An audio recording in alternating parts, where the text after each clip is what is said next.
while the presentations are taking place, if you could have your microphone on mute. If you do have a question, feel free to interrupt us. We won't be able to see, or the presenter won't be able to see, or alternatively, you can put any queries into the chat box. My colleague Cyril is planning to record the session. So again, if you've got any issues with that, please pop it into the chat box. It'll be recorded so we can share with other practices at a later date who can't attend today. Okay, so the first agenda item is for list maintenance. So I'm going to hand over to my colleague, Vicky. Vicky, you're right to show your presentation, please? Yeah, there won't be a second. Can you just confirm that you can see it? Yeah, we can see that. Okay. Just bear with me a second because it's not running it. Right, I'm Vicky, and I've been given this project to do since I started working within the ICB about 10 months ago. I've worked in practice before that, so when I was asked to look at the list maintenance as a project, I'd never heard of it called the list maintenance. I'd only known of it as what we call affectionately as ghost patients within practice, and was given the project to look at how we can make it a little bit easier for practice, give you the tools to look at maintaining your own lists within practice. So we all know why we have to do it. It's to keep an accurate record. It's not everybody's favourite pastime to do in practice, but it's good to do it. And I think most practices will have a little routine of their own to do it. So what we've done is we've built a template and we've built some searches. So the searches are designed to help you keep your lists up to date. So this is where you can find them under the population reporting on EMIS. And what we've done is we've built up some searches dependent on how your patient is coded as to how these patients will come up on the list that you can run. So if you look, you've got work to do where you can review patients. So depending on how you've coded them, what kind of contact there's been within practice, this is how it will come up on your list, how you can run those reports. There's also a code set up that you can add if your data is unknown or if you want to take patients off this register completely. We've set it up so that as you're doing the process, on the template there is a link to telling you where you can do a letter. So there's a suggested letter that you can send to patients that you're wanting to contact to tell them how important it is that we have up-to-date information. These are usually patients that have had lots and lots of letters already. This is kind of like the last line of contact. So it's really for the patients, it's saying to them basically, if you don't tell us now where you are, then your registration is at risk. And the chances are they'll have moved on, they'll have moved out of the country, moved to another practice and we're not aware of it. It's just a case of tidying it up, and it's giving you the tools and the searches so that you can run those lists and learn to tidy it up. So the template is under the Leeds ICB, under list maintenance. You can look to access it whilst you're in a patient record. On EMIS, it's just a straightforward template with a tick box to say whether the patient registration date is unknown. If that's ticked, it will put it into the searches that will come off as a work list to do. You'll be able to pick how you're contacting the patient, and we've done a suggested letter, email, and we've done suggested text messages. However the practice wants to do that contact is entirely up to them. Most practices use text message because it's financially, it's better to use text messages. A lot of people don't like sending out letters these days. Emails are okay if you've got an up-to-date email address, and when you get that response in, it will be coded. You can code it into the record so that it won't come off on another list. So you've got Word template letters under miscellaneous practice letters. And there's a couple of examples. Again, nobody's forced to use what we've done. These are just suggestions that you can use within practice. There is a guidance document that we've done that runs alongside that will break it down a lot more for both System 1 and EMIS users, and some examples of communication. It also tells you a lot more about the FP69s. That is what comes through from the PCSE to tell you that patients want to be deducted. So there's a lot more information in there. So I know it was a quick run through, so I thought there probably would be some questions.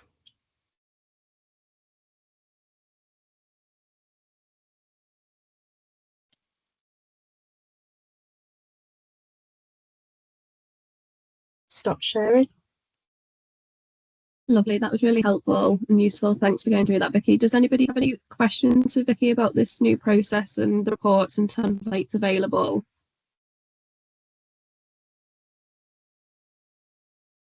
No, that's great. All the information that Vicky's gone through today was circulated via the Data Quality Bulletin yesterday. So if you do want to read into it a little bit more and locate the searches, there is a detailed guidance document attached to the bulletin yesterday. So it might be useful to refer to that and have a look at the searches. And then if you do have any follow-up queries on that, then please do get in touch. Thanks, Vicky, that was great. Okay, so up next we've got Jemima with the new patient registration and consultation template. So I'll hand over to you, Jemima. Yeah, hi everyone, I'll just share my screen. Can I just check you can see that, Anna? Is that on there? Yeah. Yeah. Fab.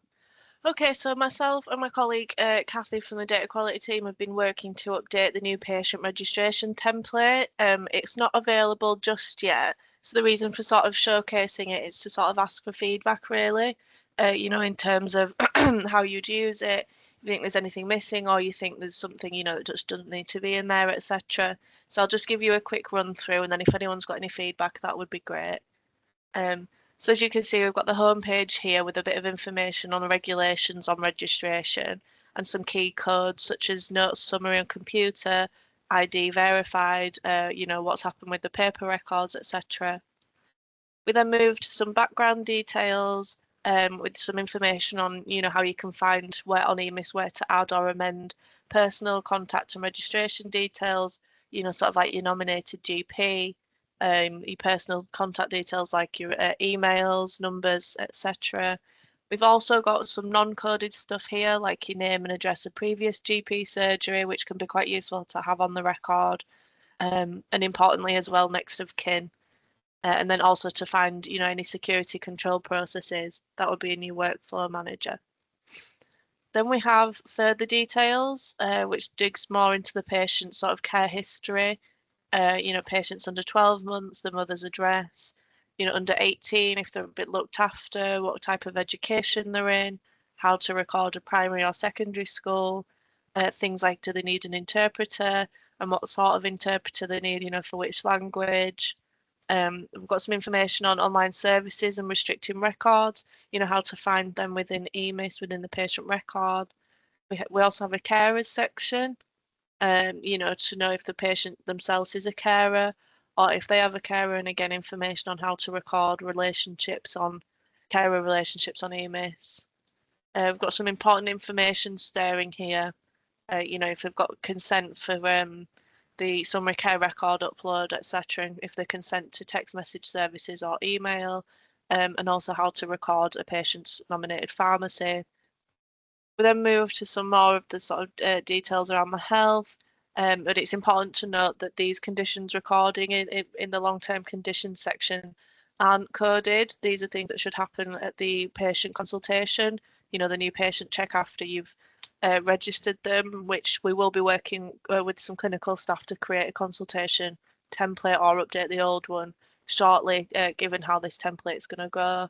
You know, things like your standing height, your body weight, then also pregnancy, well, if they've got a sort of different type of pregnancy going on, and how to record a due date. We then have a section on reasonable adjustments, you know, environments of care, your additional needs, etc., and then any web links to facilitate your information on that. You know, if you need any more information. We've got things on your audit C, which is your alcohol consumption and also your smoking status.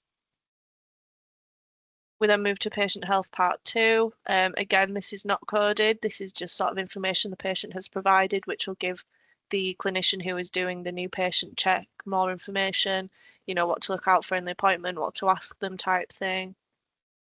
And then finally, we have a section on patients from abroad.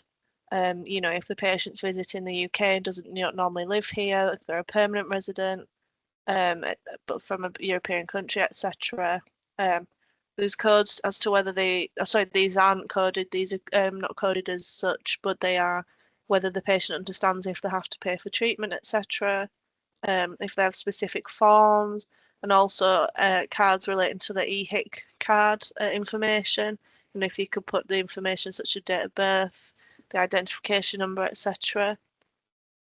So that's the template itself. It was created with the new online patient registration form in mind to sort of match that.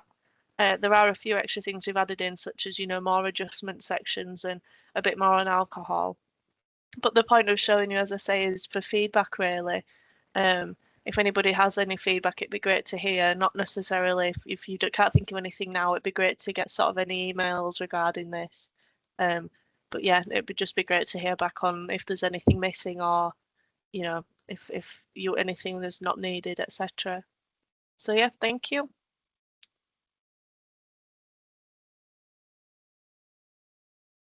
Lovely, thanks, Jemima. Does anybody have any comments or queries, or do you have your own process in practice already for patient registration? Can you see that you'll adopt this one or keep your own?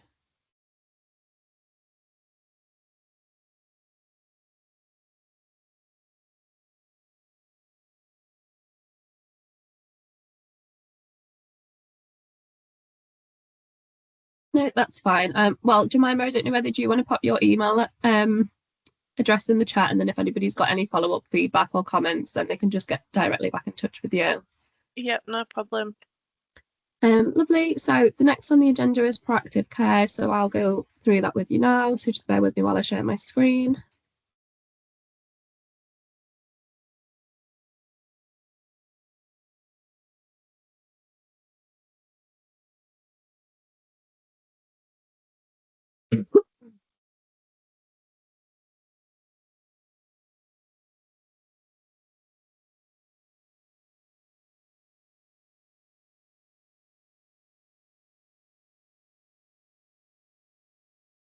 Okay, so can everybody see my screen? Not at the moment. Not yet.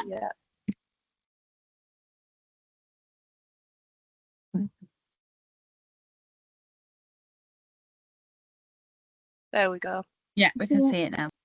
Okay, lovely. So I'm going to go through today some of the proactive care resources that have recently been shared. So you might have seen in the primary care bulletin and also in the data quality bulletin yesterday, we sent around some guidance on how to manage your targeted populations. So you'll all probably be aware of the National Proactive Care Framework. So the 5 core components that you can see on the screen here. So the first component would be identifying the target cohort. The second would be carrying out a holistic assessment. Following on from that is developing a personalised care and support plan, and then developing coordinated multi-professional interventions to meet needs, and then providing a clear plan for continuity of care, including agreed follow-ups. So to support practices with the identifying the target cohort, data insight reports have been provided to PCN and LCPs. So you've probably been contacted, or your PCNs will have been contacted over the last few weeks and presented options of which targeted population you want to work with. So you can see on the screen here, they've been split into 3 populations. So population 1 is people with moderate or severe frailty. Population 2 is, again, patients with moderate or severe frailty and at least 3 renal metabolic conditions. And then population 3 are people with at least 3 renal metabolic conditions. You may be using the targeted population cohorts to identify your cohort. There are a number of other schemes going on as well. So there's other schemes such as Healthy Working Lives, Advanced Respiratory. So if your PCN is working on that area instead, that's absolutely fine. The guidance that was shared in the primary care bulletin and the data quality bulletin yesterday is mainly aimed at this targeted population cohorts 1 to 3. So if you are working on one of the 1 to 3 targeted populations you can see on the screen, you can refer to that guidance and it'll give you information about how to do the re-identification process once you get your patient list back, where the templates are and the reports. So I'm just going to go into System 1 now and show you, EMIS, and show you the template. So because there are so many different proactive care schemes going on across Leeds, what we decided to do was create a proactive care repository template. So instead of having a one template for proactive care that included multiple long-term conditions, severe frailty and everything else, we decided to just create a repository so that you can use if you want to refer to it, to get the information that you need, to record consent, which you can see at the top. So it has been suggested by our IG team that if you are going to ask a patient to be involved in one of the proactive care schemes, that they record that the patient is aware of what the scheme entails, and that they've also consented to being part of the programme. We are currently working with colleagues in the ICB to create a letter that you can share with patients once you do reach out to them to ask if they want to participate. Underneath here, we've got the coding. So the 2 codes here, provision of proactive care and proactive care ended. You can see there's a little bit of guidance of when we would suggest to use them. So these 2 codes are included in the National DES contract. So they will be used across all of the proactive care schemes across Leeds. So whether you're looking at patients within the 1 to 3 targeted cohort, or you're looking at advanced respiratory, you can use these codes in all of them.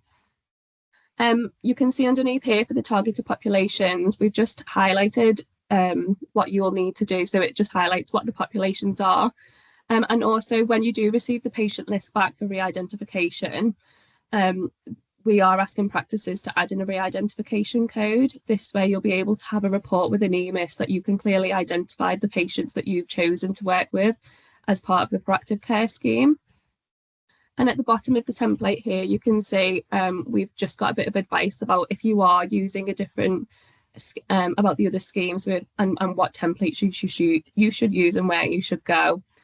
It also includes the EQ5D, the EQ5D5L. So this is a health questionnaire that's built of 5 questions. So you can see here it's got the 5 dimensions. So the mobility, the level of self-care, and activities. So we would suggest that practices complete this with patients at the stage of onboarding and again at 3 months afterwards.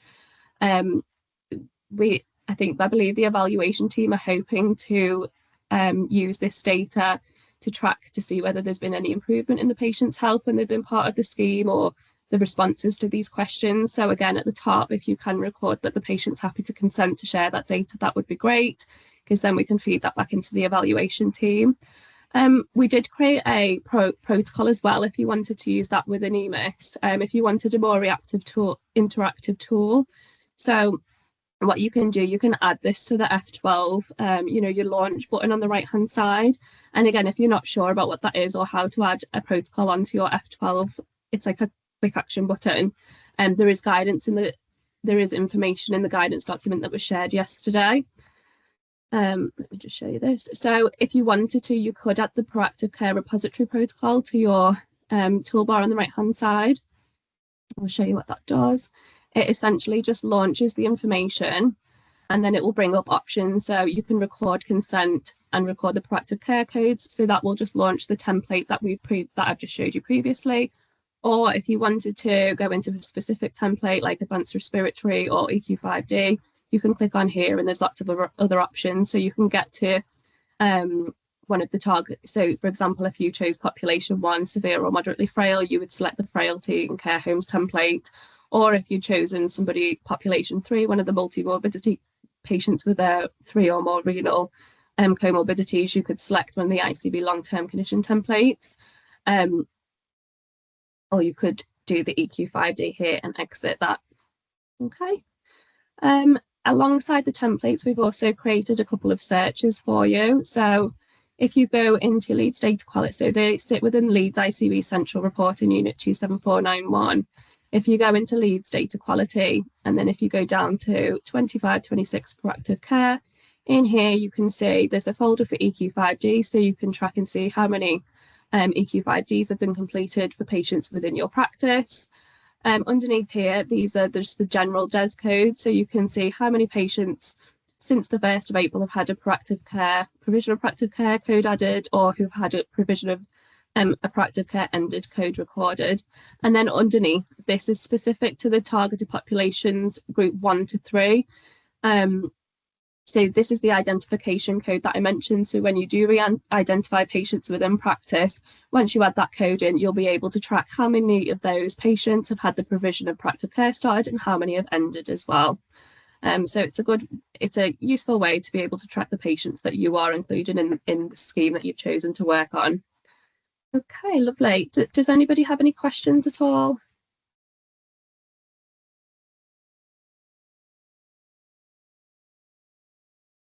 No. I'll put my email in the chat as well. And if you do have anything specifically related to proactive care, feel free to email me directly, and I will be able to provide any guidance and updates for you on that. Thank you. Okay, so next on the agenda, we have Naomi from EMIS. So Naomi's going to provide a demo on EMIS X, how it can be used within practice, and then we'll go to any general Q&A questions. So if you've got any queries about functionality in EMIS or anything that you'd like to ask an EMIS trainer, you can do so in the next session. So I'll hand over, we've got around half an hour for this, so I'll hand over to you, Naomi. Thank you. Thank you for that. Hello, everybody. I'm going to give you a quick demonstration on EMIS X. So what I'll do is I'll share my screen.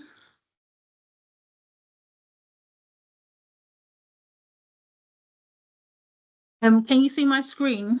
Can you see EMIS Web at the moment? Yeah, perfect. Yeah. Perfect, thank you. Okay, so what I'm going to do is I'm going to give you a brief demonstration on EMIS X. You may be aware of it, you probably do have access to it. I'm not sure if you guys are using it or not. So I'll just kind of give you a little bit of a demonstration on what it looks like and how you can kind of use it. So this is EMIS Web, obviously. On the top right hand corner, this is where EMIS X will be sitting. So generally it should look like this with the white background. If it's grayed out, it just might mean that you have not verified your email in order for it to be connected. Once you have verified your email, when you log into EMIS Web, EMIS X will also open at the same time. Okay, and if you have minimized it, obviously it'll be down at the bottom here. So if I just go to EMIS X here, so this is what it looks like. At the moment, EMIS X is being used as a companion app to EMIS Web. So it is kind of there to be utilized to allow you to view the patient's records, as opposed to being able to add for instance, consultations onto it or anything like that. So any kind of data that you want to be adding onto a patient's record, you're still doing EMIS Web. But in terms of having it be a companion to EMIS Web, EMIS X will allow you to, for instance, be able to have, say, a document open for a patient. You can have that in EMIS X, and then on EMIS Web, you can be in the patient's consultations or the medication screen. It's useful if you have two screens, but you can still do it the same way I'm doing it, just on the one screen. So if I go back to EMIS Web, you do have to be in a patient on EMIS Web in order for you to be able to see the patient's care record on EMIS X. So if I just pull up a patient, so I've got my patient up in the blue Précis bar, as you can see. If I now go back to EMIS X, you'll see that you'll get a symbol down the bottom here with the patient's initials. And when I hover over the patient's initials, it will show me who the patient is and how old they are as well. So if I just select that, this then brings me into their care record, where you can see all of the available options down on the left-hand side here. So like I said, because at the moment EMIS X is being used kind of more like a companion app, and you're not able to actually add data to the patient's care records at the moment, this is more for viewing purposes. But if you're used to EMIS Web, then you'll be used to the kind of view of EMIS X as well. So you'll have things that are very similar. So obviously in EMIS Web, we have the blue Précis bar where you see the patient's details. On EMIS X here, you'll have the patient's details up here. So you'll have their name, their preferred name, date of birth, gender, NHS number, along with their address and phone number as well. But you can also click the drop down arrow to expand it to see all of the information. So you can see their full address, any other contact details, the practice information like you can see on EMIS Web, as well as allergies and warnings.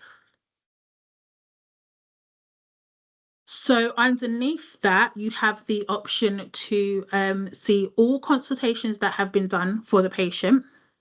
So you'll see the date they was done, the consultation type, and who created that consultation as well.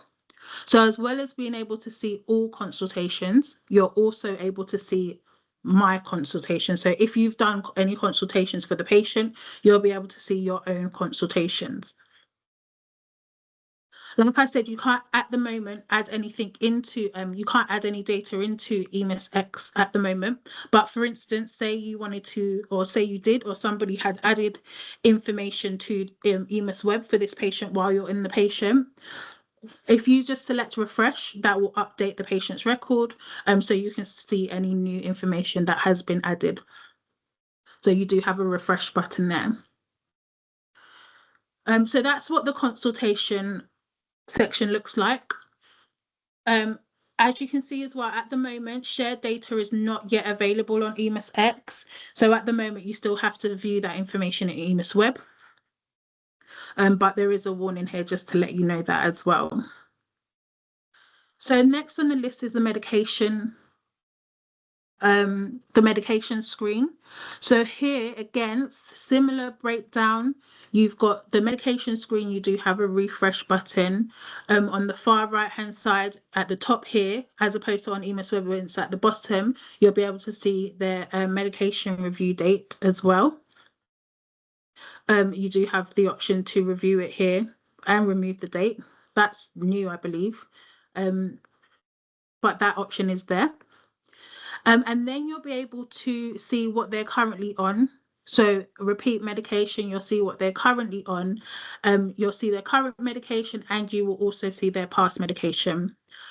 So on the current medication, you're seeing repeat items. If the patient had acute items, you'll see that also. You'll be able to see the review date, the last issue date, and the issue numbers / method. So whether it's printed or sent as EPS. Also on the far right here, anything where you see any icons and things like that, generally you can just hover over it and it will tell you what it is. So as you can see, this is a prescription request rejected. So this is just showing you that that prescription was rejected and the date and time it was requested on. If we look at the past medication, again, you're seeing the name of the drug along with the dosage and quantity. But you're also seeing the date that it stopped, the reason that it stopped, and the last issue date, which again, you would see on EMIS Web. You do have a search, so you can search medication like you can on EMIS Web, and you also have a filter option on the far right here. So you can either group it by prescription type or not group it at all. So by default, it's not grouped.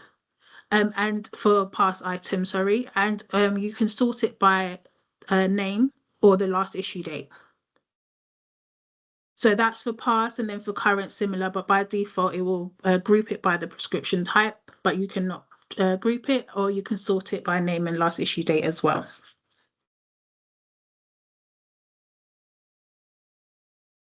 Anything with a tag here, again, like I said, you can highlight on it and it will tell you, it'll kind of give you a bit of tooltip text in that section there.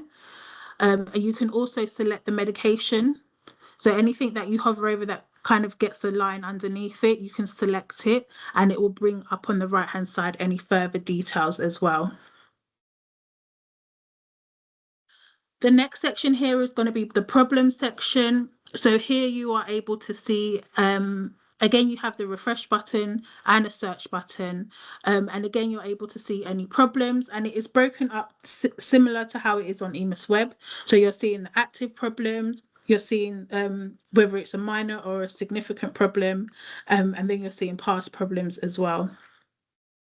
Again, if I select the problem on the right hand side, you'll get a bit more details on that one. And you do have the kind of view options here. So again, you can view by group, you can group it by status, or not group it, or you can sort it by name or onset date, oldest or newest first. Again, at the moment, you're not able to add any problems, but it's just a way for you to view the problems. The next one is documents. So here you will see the list of all the patient's documents on the record. You can search for the document based on the document title or type. So you can do a search in there. On the document itself, it will show you here how many pages it has. So this specific document only has 1 page, but if I had multiple pages, I could put a number in the box, or I could click the drop down to move to the next page. You're also able to zoom in to make the document larger or smaller. And you have the option to rotate the document left to right, as well as being able to download the document if you need to.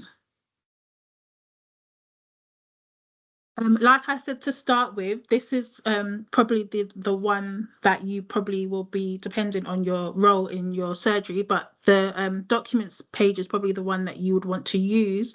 Because like I said on EMIS Web, if you open up a document, but then say you wanted to see other details for the patient, you can't do that necessarily. So you could have the document opened on EMIS X here, like we've got it. And then, for instance, on EMIS Web, you might want to be on the patient's consultations, or you might want to check some other data on the patient's records. Therefore, you can have both up. And it is better if you can have it on 2 screens, but if not, you can still do it how I'm doing it as well, and just kind of move back and forth. Investigations then is the next one. So this is where you're able to see any results that have come in for a patient. Again, you've got your search, so it's easy to search for specific terms. And you've got your filter option here. So you can either filter by latest only. So by default, it has no filter, so you're seeing everything, which is, I think, a lot better, because on EMIS Web, it's usually filtered by latest only to begin with. So this is good to have it as no filter. And then you've got latest only or abnormal only. They don't have any abnormal tests. So by no filter, that shows you everything. You have the option to see the date and the term. This drop-down arrow allows you to sort it, so you can either see the newest first, or if you select it so it goes upwards, you can see the oldest first. So that allows you to sort it by date. And this section here allows you to collapse everything or expand everything. So if there's any terms that have some more detail underneath it, this one will either have it expanded or have it all closed up. So if I click it, that closes it up. If I expand it, that shows you the details underneath. And again, if you just select the term itself, you'll get more details on the right hand side. And if they do have any associated text, it will be sitting in this column here. So that was your investigations section here. So like I said, that's all results that have come in. And then you've got coded history. So this is similar to your care history. So with care history, you're able to see all coded information on the patient's record. So coded history probably is a better explanation, because this is anything that's ever been coded on a patient's record, regardless of whether it's a document, it could be a problem, like whatever's coded on a record, it will be sitting in here. So you'll see the date, you'll see the coded description, but the context will tell you what type of code that is. And then you've got further information there as well. So the context kind of just tells you what it is, whether it's a referral or a value. Generally, when you see the one that says observation, those are usually the ones that are sitting in EMIS Web without that information in there. So that's why it usually comes up as observation, but it's just a type of code. Referrals then is the next one. So this is going to show you a list, like you have for documents. It's just going to show you a list of all referrals that have been done. You'll have your inbound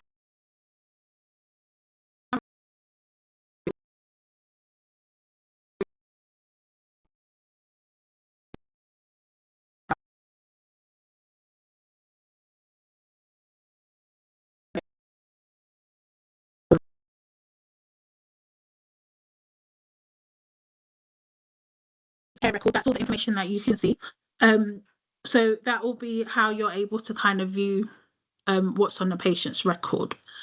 So the next option here is to look at the appointments. So you can actually see the appointments for a patient. And again, most of the options, you've got the refresh button. You're able to see for this specific patient any upcoming appointments and any past appointments. The appointments will show you the date of the appointment, the time of the appointment, the length of time, like you would see generally, who it's booked with. These are past appointments. It tells you next to it how many they've got in there. And as you can see, there's like little tags on the end of the appointments, like you would kind of have on EMIS Web, but you'd have like the symbol of that appointment. So this one is kind of written out. So you've got your DNAs, you've got where it was seen, so gone into the doctor's room in consultation, whether they was late. You've got all of these different tags that sit on the patient's appointment. The person next to the appointment shows you that that was a face-to-face appointment. And then if it was a telephone appointment, it will have the telephone symbol. And if you hover over it again, it should tell you what it is. And then the home one will be the home visit appointments as well. So as you can see, it's very easy to see what these appointments were for, what the status of the appointment was as well. It's very easy to see that. You can click on the 3 dots at the end here. You're able to amend the appointments, view the details, and revert to booked. And if I click view details, again, you'll just see that information expanded out, and you'll be able to see all of this information. So everything that we can see already, as well as who it was booked by, who last updated that information, and what the booking method was for that information. What you can also see on your appointments is at the top right hand side here, you've got exclude cancelled. So by default, it's going to exclude any cancelled appointments. But if you wanted to see the patient's cancelled appointments, just unselect that, and that will show you if the patient had any cancelled appointments as well. It doesn't look like this patient does, but that will allow you to see that. And I believe this may be a newer feature, but you're now, so I'm not sure if you guys all will have access to it or not at the moment, but if you don't, it's coming soon. You'll have this book appointment option here. So you can actually book an appointment from here eventually. And it gives you some warnings on the top here, and it allows you to search for a specific slot type or search for a session holder itself. You can just kind of go on the list or start typing it in. And then you're able to select the available appointment. And again, in this box, it will give you the information. So the date of it, how long it's for, who it's with. Okay, it doesn't do anything at the moment here for retrieving the available appointment details when you select it, but you should be able to book it from here. So that looks like that's a new feature that may be coming in at some point. And then the last part in here for the patient will be the patient details. So the patient details is similar to the registration page on EMIS Web. So this is where you're going to see all of their like registration details. So whether it's their personal details you're seeing, so that's just their basic name, NHS number, ethnicity. It also allows you to see their contact details. It's not let me scroll down here, but you can see that you can also jump to the different sections as well. So contact details is the next one here. So you can see the home address, telephone number, email address. You can also see additional addresses. So unlike with EMIS Web, where it's kind of on a tab that you have to select, on here it's all in one place, so it might be a little bit easier to see. And then just unselect where it says hi previous addresses if you want to see the previous addresses. This patient doesn't have any, but you could see that. Then you've got registration details. So this is going to give you any who the patient's usual GP is, what type of patient it is, if they've got a confidentiality policy on their records, if they are a dispensing patient, you'll get all of that information on here. And then lastly, you've got notes. So if there's any notes that have been added to this patient's registration details, you'll see it on here as well. So again, very easy to see, very simple here. That's like everything in obvious place. So that is the patient's care record, appointments, and patient details. The only other thing I wanted to show you on here was messaging. That's probably what you guys probably really know already anyway, because when EMIS X was rolled out, instant messages was the first thing to be shown, really, because it was replacing screen messages. And with so instant messages are on the top here, the second icon down. So whereas with screen messages, once you remove the screen message on EMIS Web, once you remove the screen message, it disappears. With instant messaging, it stays in your messages list. So it's a bit more useful. You can go back to it and see what you've written, who you've written to, if they've responded and things like that, as opposed to just disappearing. I believe they stay in your list for 90 days. And then like if you're not active within 90 days in that message, it will come off, I believe. So within messages, obviously you can see any messages on the left-hand side that you have sent a message to. Sorry, you can see other people who you have sent a message to. On the right-hand side here, you can this is where you can compose a new message. So if you go to compose, you'll be able to search for a specific contact. At the moment, I'm just looking for anyone that's online. If I unselect that, that will show me everyone, regardless of whether they're online or they're not. So that's one way to filter. So that's how you can search for a specific person. Or you can actually create group messages as well. So if you click group message, this will allow you to select more than one person. And you can actually save that group. You can give it a name and create that group. And so if you're regularly sending messages to that person, say it's to your reception team or your doctors or something like that, you can create a group, and then it's just easier to send a message to that specific person.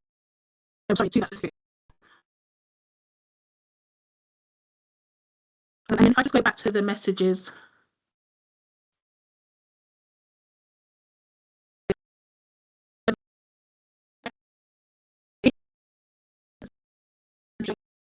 you know, that's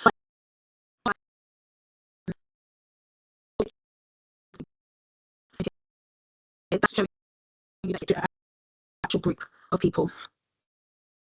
Okay, so that's how you're able to see whether you sent it to a group or whether you sent it to a individual person. And when you select the icon next to your group, it will show you everybody that is a part of the group, and you can edit the group as well to change or add or take people out of the group. And then in terms of just sending the message, you just have the options to write your message in there. You've got the option to format it a little bit, so make it bold, italic. You can put a link in there as well, bullet point it, number list it, quotation marks on it, and then you can make it urgent or not and send that. And then you just send once you've written your message. You do also have the option to edit a group and leave a group from these 3 dots as well. So that's pretty much everything to do with screen messages. So I'm not sure if you guys are using EMIS X currently at the moment in your organizations, but the 2 main areas that I would say that at the moment EMIS X is being used for is either sending these messages, so using instant messages, or it's just like I said, it's a companion app to EMIS Web at the moment. So if it's more beneficial to you to be able to have 2 screens, or if you do have 2 screens, it allows you to be able to be in multiple parts of a patient's record. At the moment, those are the 2 main areas, as you can see, that is very useful for. Eventually, EMIS X will replace EMIS Web. I haven't got a timeline at the moment, so actually when it's going to replace EMIS X, we don't have any dates at the moment that I can give you guys, but eventually EMIS X will be replacing EMIS Web. They're obviously still adding to it and making it better, because until you can add consultations and things like that, that's what you're going to kind of need to be able to make it useful. But yeah, at the moment it's a companion app, but eventually it's going to completely replace EMIS Web. So if you are not using it and you do have a chance to use it, do start, just so you can kind of get comfortable, if possible, with it. But otherwise, that's everything, guys, that I wanted to kind of show you on EMIS X. Any questions at all? We do have a couple of questions that have come through in the chat. Thank you for that. That was really helpful. So just while we're on messages, I'll just jump to Darren's at the bottom. So his question around messaging was, are there any further developments planned on EMIS X messaging screen? Because it seems very cumbersome to use and requires every user to develop messaging groups. And then do groups appear on everyone's list, or does every user have to set up a group? So if you're part of the group, it will be on your list. But if you're not part of the group, you're obviously not going to see that group. So yeah, you'll probably have to create your own group. In terms of development on instant messaging, I'm not 100% sure how much more work they're going to be doing on that. But I can find out for you, and I can just let probably Anna know or Cyril know. I can get an answer for you. Yeah, because at the moment I'm not 100% sure. Darren, sorry, just see Darren who asked the question. He's just got, Darren, do you want to come in on that? Yeah, if that's okay. I mean, basically, we've had the promise of EMIS X now for probably 2 or 3 years. I've seen very little development in terms of how things are going. We keep getting asked to use it, to get used to using it. We've not been given a deadline as to when messaging is going to be pulled from EMIS Web, and it just worries me that when you look at a piece of software that's supposed to be replacing something that's currently very functional, it's very easy for me to send, for example, send a team, reception team, a message simultaneously to everybody who's logged on, because it's 2 or 3 mouse clicks. In the current version of EMIS X, it's going to take me 5 or 6 times longer to do that. And it's also going to take my colleagues 5 or 6 times longer to do that as well, if they want to send a group a message. It just seems a massive backward step for what in essence is going to be the next best generation of EMIS of an EMIS product. And there's just no evidence of anyone showing any interest in engaging with the users on making it better. Right. I believe there is a team. But it's not my team, so I can't 100% say it's not my team. But there is a team, and I believe they was working with customers. So what I can do is try and find out who they are, and if they're still taking feedback from customers, because I believe they was doing that initially, to improve it and kind of do it, allow it to do what you guys require it to do. So if I can find out who that is for you, that might be useful for you to be a part of that and give your feedback, because yeah, it has to be beneficial to you guys, obviously, otherwise what is the point? So who was that? Darren, sorry. That's right, yeah, Darren Lodge. So let me see if I can kind of get you a bit more information on that, and if they can kind of, because they haven't given us a update of when exactly it's going to fully launch or anything like that, but I'll see if I can kind of get you a bit more information on that, and if you can be part of the feedback committee if you wanted to be. I don't know if you'd want to be, but yeah, is that okay? I've tried recently to use the consultation side of things, looking through patient records, and there's just so many gaps in how the system works over EMIS Web. It just seems, there's no. It's almost as though there hasn't been any user involvement, because it works so differently and takes so much more time to use. No, they definitely was having customer feedback, but I'm not sure who those customers were. So yeah, leave that with me. I do feel as though that customer feedback's been very limited to a handful of people rather than a wider group of people. Yeah, you might be right. Leave that with me. Let me see if I can get a bit more information for you on that, and if they're still taking customer feedback. And because your main question was, are they going to be developing that instant messages anymore as well? So let me just make a note. I think there was another query just about the medication screen. Is there a roadmap for further? They're all in the chat, Naomi, so it might be worth just picking them out when you email the team. They're all about drug groups and things like that. Do you mind just CCing me into that email trail as well, please? And then if we don't get a response, then we can potentially go down a different route. Darren, with the EMIS account manager, we've got Lindsay. Yeah. That's good. Thank you. That's fine. Yeah, she'll be the best person to kind of go through all of that with, but I'll see what I can find out myself as well. Lovely. That's great. Darren, do you mind just typing your email address in the chat for me, please? And then there was just one final question from Craig. So it says there was an option for messaging the patient. Is this now available, Naomi? It's not available at the moment. It doesn't seem like it's available at the moment, but it looks like it's a feature that's coming. But I won't be able to tell you if it's like better than AccuRx or how you I don't know how you guys currently send messages. Yeah. So but it looks like it's coming. Okay, that's great. That was really helpful. Thank you so much for going through that. So I think we've got about 5 minutes left now for Q&A. So this is really for you, for EMIS practices. If you've got any general queries or anything, any functionality you wanted to go over, then please feel free to use this time to ask Naomi any questions.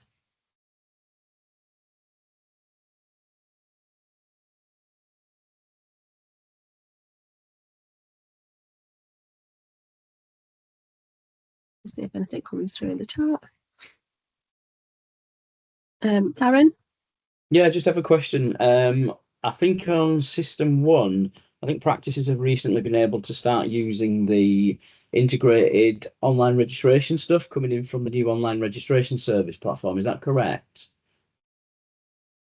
This is just DQ team, really. So patient registers via the online registration service. That registration is automatically posted into System 1, and the practice don't have to manually register the patient. I'm right in thinking that's live, isn't it, nationally? I'm not sure on that one. Summon or Craig, Andy, have you got an update? Yeah, so Darren, it is available. I'm not sure how many practices have turned it on or turned on the functionality. Craig or Andy might be able to answer better to say. That's okay. My question really was for Naomi in terms of where we are with that same development with EMIS. Okay.